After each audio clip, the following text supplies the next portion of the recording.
80 શબ્દ ઝડપ. ભારત સરકાર દેશના નાગરિકોને સશક્ત બનાવવા માટે ઘણી યોજનાઓ ચલાવે છે. સમાજના વિવિધ વર્ગોની આર્થિક અને સામાજિક પરિસ્થિતિને ધ્યાનમાં રાખીને સરકાર દ્વારા યોજના બનાવવામાં આવે છે. તે યોજનાઓનો લાભ દેશના કરોડો લોકોને મળે છે.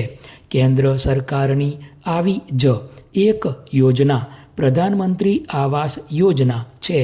આ યોજનાનો ઉદ્દેશ દરેક ભારતીય પરિવારને પોતાનું ઘર પૂરું પાડવાનો છે, જેથી તેમના જીવનમાં સુધારો થઈ શકે. ફકરો.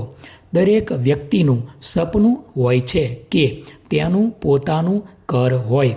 એક મધ્યમ વર્ગનો માણસ પોતાનું ઘર બનાવવા માટે આખી જિંદગી સખત મહેનત કરે છે, છતાં પણ તેનું ઘર બનાવવાનું સપનું અધૂરું રહેતું હોય છે.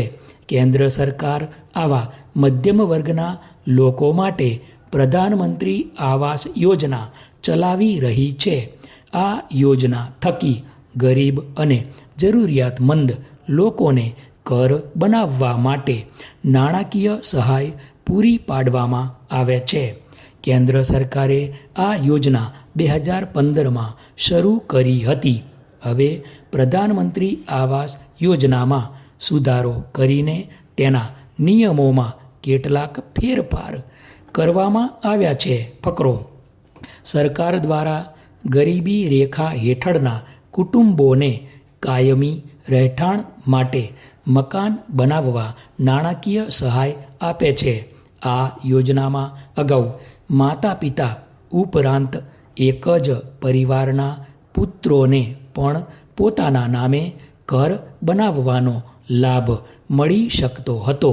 જો પુત્રના હિસ્સાનું ઘર જર્જરિત હોય અથવા તો જમીન ઉપર કોઈ બાંધકામ કરવામાં આવ્યું ન હોય તો ઘર બનાવવા માટે નાણાકીય સહાય આપવામાં આવતી હતી. પરંતુ હવે આ નિયમ પર પ્રતિબંધ મૂકવામાં આવ્યો છે. જો માતા પિતાને પહેલાંથી કોઈ પણ યોજના હેઠળ તેમના નામે આવાસ બનાવવા માટે નાણાકીય સહાયનો લાભ મળ્યો હશે તો પુત્રોને આવાસનો લાભ મળશે નહીં. પરંતુ જો માતા કે પિતાએ ભૂતકાળમાં પ્રધાનમંત્રી આવાસ યોજનાનો લાભ લીધો નથી, ત્યારે પુત્રોને તેનો લાભ મળી શકશે. આ માટે નક્કી કરેલી શરત મુજબ યોજનાનો લાભ મેળવવા માટે સોગંદનામું રજૂ કરવું પડશે. જો તપાસ દરમિયાન કોઈ ગેરરીતિ માલુમ પડશે તો વસૂલાત કરવામાં આવશે તેમજ જરૂરી કાર્યવાહી પણ કરવામાં આવશે. ફકરો.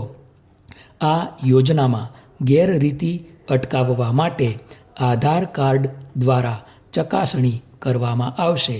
જો કોઈ વ્યક્તિ આવાસ યોજનાનો લાભ મેળવવા માટે અરજી કરવા માગે છે તો તેણે અરજી કરતી વખતે તેના માતા પિતાનું આધાર કાર્ડ પણ આપવું પડશે, જેના લીધે અગાઉ આ યોજનાનો લાભ મેળવેલ નથી તેવી ખાતરી થઈ શકે.